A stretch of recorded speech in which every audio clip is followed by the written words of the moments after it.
the declining days of the Bush administration. And Robert Dreyfuss, the impact within Iraq itself, I mean, obviously already one of the sticking points in reaching an agreement with the Iraqi government over the retention of U.S. forces in Iraq is the issue that the Iraqi government is now saying, well, we want this agreement to include that there will be no attacks on other countries by U.S. forces on Iraqi soil. Yeah, this pretty much, you know, puts the final nail in the coffin of the idea that the U.S. and Iraq are going to come to some kind of status forces agreement. I've been saying for 6 months that there was no chance that this agreement could be signed because of opposition inside Iraq. The big irony here is that only recently Syria decided to send an ambassador to Iraq, and by the way, also send an ambassador to Lebanon, two major steps by Syria to try to build bridges both to its neighboring countries but to the world at large. And this is a huge slap in the face to that effort. The Iraqis now have protested the attack on Syria. They've promised the Syrians that they would conduct their own investigation and report to Damascus about what they find out. And this has created a nationalist backlash inside Iraq that I think is astonishingly bad for any effort by the Bush administration to try to conclude this agreement about what U.S. forces can and can't do from Iraq. Now, maybe that happened because they realized that it's already too late for that agreement and there won't be any agreement. So it looks like that's going back to the United Nations sometime next month. Robert Dreyfuss, in your piece, The End of International Law, you have a quote of Robert Gates in the Washington Post saying, we'll do what's necessary to protect our troops. That's what he said in the Senate. When asked about cross-border operations, he said he was not an expert in international law, but assumed the State Department had consulted such laws before the U.S. military was granted authority to make such strikes. You go on to talk about Robert Gates in the context of an Obama administration. Let's put this now in the context of the last days of this campaign. First, Barack Obama and what he has said about Defense Secretary Robert Gates.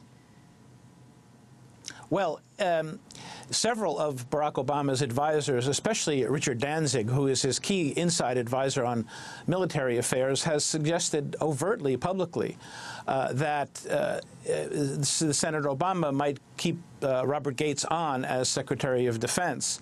And several of Obama's advisors have suggested to me privately the same thing.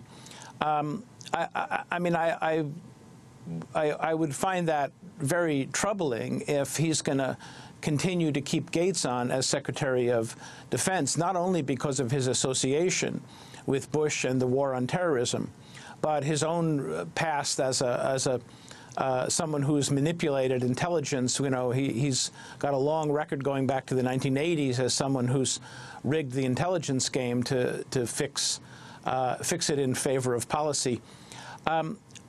I don't know whether Obama will, in fact, keep Gates on, but certainly by saying that he, you know, doesn't know much about international law, he didn't make a good case for himself, I would say.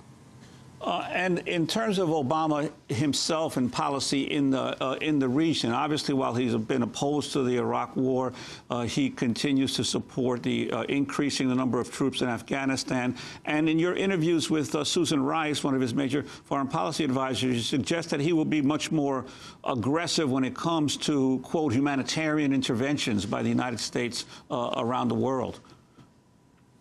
Yeah, well, this is something that is going to have to get resolved early on in an Obama administration. There's no question that there are many people around Senator Obama who think that the use of American military force to solve not only, of course, cases of genocide, but of civil violence and severe repression and violation of human rights in other countries is something that the United States has to consider. And as often as not, and certainly in the case of Iraq, that was used as one of the main pretexts for going into Iraq, that Saddam had gassed his own people. You remember President Bush saying that. And so the idea that we're going to use more and not less military force abroad is something that I think Obama is going to have to make very clear, whether that's his view or not. He has called, as you said, for an escalation of the war in Afghanistan. He has called for intensified military pressure on Pakistan, including endorsing the idea of cross-border attacks there against what he calls high-value targets.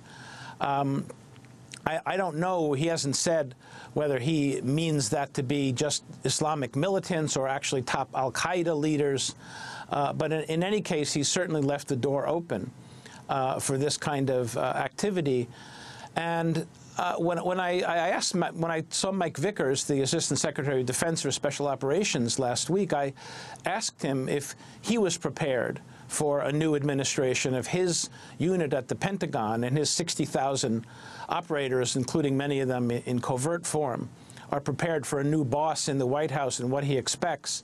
He kind of ducked the question. And that's another huge military apparatus that the new president is going to have to decide what he wants to do with and whether he wants to continue to grow it. All the signs are that, Senator Obama does, in fact, look with favor on the continued growth of the U.S. Special Operations Command. Robert Dreyfuss, I want to thank you for being with us, investigative reporter, contributing editor at The Nation, author of Devil's Game. His blog is The Dreyfuss Report. Josh Landis, co-director of the Center for Middle East Studies at the University of Oklahoma. He writes Syria Comment, a daily online newsletter on Syrian politics at joshualandis.com/blog. This is Democracy Now! When we come back, we're heading south. We'll look at early voting from Virginia to Florida. Stay with us.